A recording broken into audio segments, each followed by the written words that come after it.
O senhor, houve realmente reajuste, aumento no ITBI e apenas um servidor, isso acaba, segundo ele, atrasando a liberação para algumas pessoas e tudo mais? Está acontecendo realmente isso? Bom, Vera, vamos dizer assim, é uma meia-verdade, né? Uma parte, o vereador tem razão, quer dizer, repassou a informação correta, mas outra não é correta. Com relação ao valor de ITBI, não há, o município ele não determina nenhum reajuste. O que determina o valor do ITBI é o próprio valor do imóvel que está sendo transferido, certo? Então, o próprio mercado é que define se esse valor, qual é o valor do mercado. Então, efetivamente, não há aumento de valor de ITBI, porque ele é uma alíquota fixa, né? Ele é calculado com alíquota de 2%, que incide sobre o valor do bem transferido. No caso, se eu vou fazer uma transferência de um imóvel, o meu nome para alguém, então eu pago 2% do valor do imóvel para a prefeitura? Quem paga é o comprador, né? Quem adquire o imóvel, quem está sendo destinatário da propriedade desse imóvel, é que paga esse imposto. É 2% do valor do imóvel. 2%, 2% é uma alíquota, é a regra geral, né? Mas existem outras alíquotas diferentes, como, por exemplo, quando o imóvel é financiado. Aí a alíquota é menor. Mas, em regra geral, é 2%. Então, exemplo, se a Vera comprou... É o valor total, o valor que é praticado em todo o Brasil, em todo o estado, como é que é? Quem fixa a alíquota é o município. Cada município define a sua legislação. Existe uma legislação federal que limitou o valor dessa alíquota. Né? Então, existe uma norma federal que diz que nenhum município pode estabelecer uma alíquota superior a 2%. Então, de forma geral, todos os municípios estabelecem essa alíquota de 2%. E também praticamente a mesma regra quando o bem é financiado, né? A alíquota para bens financiados. Isso acontece em qualquer município. Nos nossos vizinhos aqui, Capivari de Baixo, Jaguaruna, Gravatal, todos têm essa mesma alíquota de 2%. E essa alíquota incide, então, sobre o valor do bem. Por exemplo, se a Vera adquirir um apartamento que vale R$100.000, ela vai, no ato da transferência, né, ou imediatamente antes de regularizar a escritura no cartório, ela precisa recolher 2% destes 100 mil, que vai dar R$2.000. Então, o que define o valor a ser recolhido é o valor do bem. Não é o município que reajusta, que estabelece unilateralmente isso, né? Ele é de acordo com o valor do mercado. E geralmente os municípios, eles falam entre si para saber o valor que são cobrados, eles trocam ideias nesse sentido, ou o município, como você falou, cada município estabelece o seu, mas há uma conversa entre os municípios na questão do percentual cobrado? Como falei, existe uma norma federal que limita essa alíquota. Pois né? Que diz que essa alíquota não pode ser superior. É o máximo 2%? Efetivamente, eu nunca participei de nenhuma conversa especificamente sobre isso.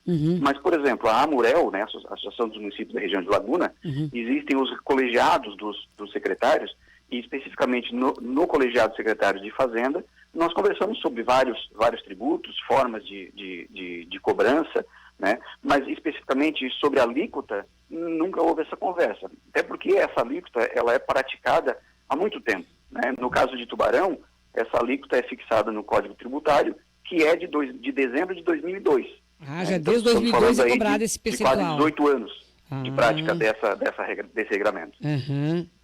Tá, essa é a verdade que... Mas essa não é verdade, essa é a mentira, então. Não teve aumento.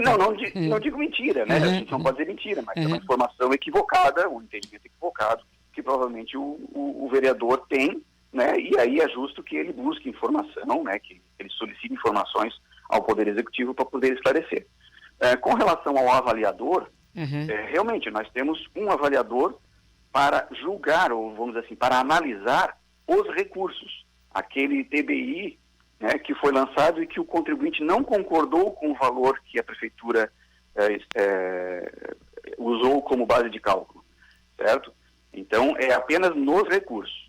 Então, de quanto que nós estamos falando? Eu agora há pouco fiz um levantamento tomei, por exemplo, o mês de fevereiro de 2020, que foi um mês imediatamente antes da pandemia, em que a movimentação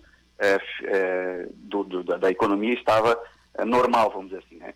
No mês de fevereiro, nós tivemos 196 ITBIs lançados em Tubarão, ou seja, tivemos 196 transferências de propriedade de imóveis. E aí, nesse sentido,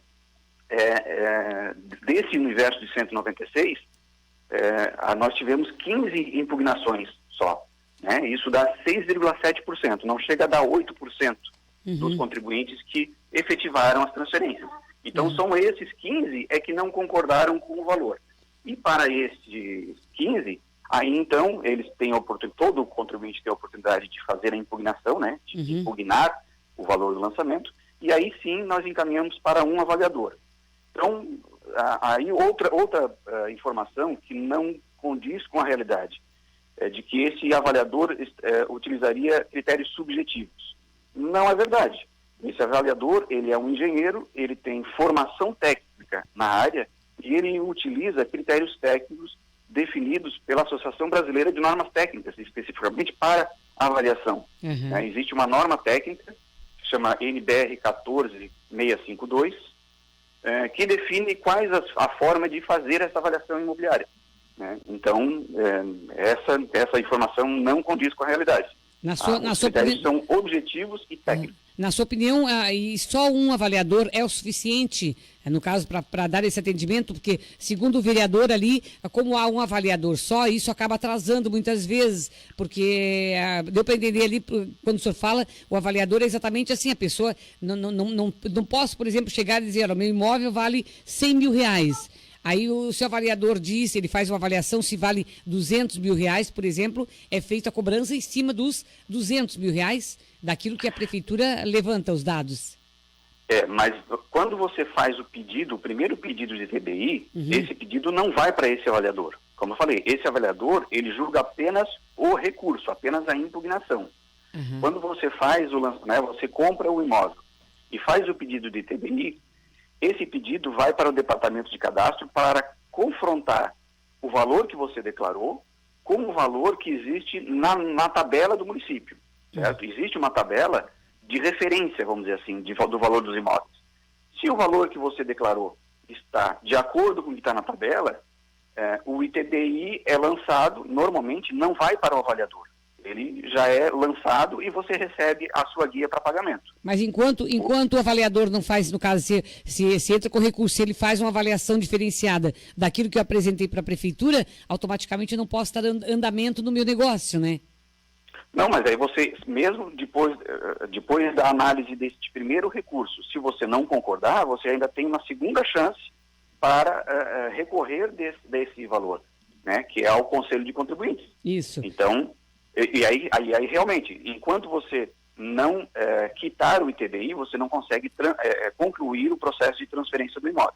Exatamente. Eu acho que eu acho que foi isso que o vereador quis se referir. Então, como tem uma pessoa só, aí se tem vários casos para fazer avaliação e recorre e tudo mais, e aí se fosse coisa mais rápida, talvez ele acha que isso aí está prendendo um pouco o andamento da negociação. Não, mas aí eu discordo dele novamente. Porque, como eu falei, em fevereiro, que foi nos últimos meses o mês de maior movimento de TBI, né, de maior lançamento de TBI que nós tivemos, nós tivemos 15 recursos durante todo o mês, certo? Então, esse avaliador, ele tem aí, em média, por semana, 3 avaliações para fazer. Então, ele consegue fazer isso tranquilamente e não atrasa o processo. Diferente do que ocorria antes, diferente do que ocorria até 2016. Naquela época, até 2016, antes de nós implantarmos essa sistemática, essa impugnação iria para um avaliador terceirizado, contratado pela prefeitura. Esse processo, na época, demorava em média 30 dias. Hoje, a impugnação é analisada em média em 10 dias. Então, veja bem, isso para o recurso, porque quando o valor declarado condiz com o valor da tabela de referência que o município usa, o ITBI é lançado de um dia para o outro. Leva 24 horas, no máximo 48 horas. Então, não há demora nesse processo. Né? Então principalmente se comparar a outros municípios. Ah, muito bem. Então, aí o senhor discorda, então, das colocações do vereador, que demora em virtude de ter apenas uma pessoa. Então, não há essa demora, tem 3, porque se forem 3 por semana, dá para fazer tranquilamente, na sua opinião? Dá para fazer tranquilamente. Então, assim, o que os contribuintes costumam reclamar é justamente do valor que ele tem que pagar, porque é normal, né? Todo mundo quer pagar menos, eu também quero pagar menos, né? Principalmente aí diante da carga tributária do Brasil, que é uma das maiores do mundo. Então, o contribuinte tem razão em não ter, né, em ficar insatisfeito de ter que recolher ainda mais esse tributo. Agora, não há demora, né? Um avaliador, ele não usa critérios subjetivos, ele usa critérios objetivos previstos em norma técnica, né? E ele dá conta, sim, da demanda. Como eu falei, no julgamento de uma impugnação de primeira instância, que a gente diz, leva em torno aí de uma semana, 10 dias, para concluir esse processo. Se não há impugnação, o lançamento do ITBI é feito em 24, no máximo 48 horas.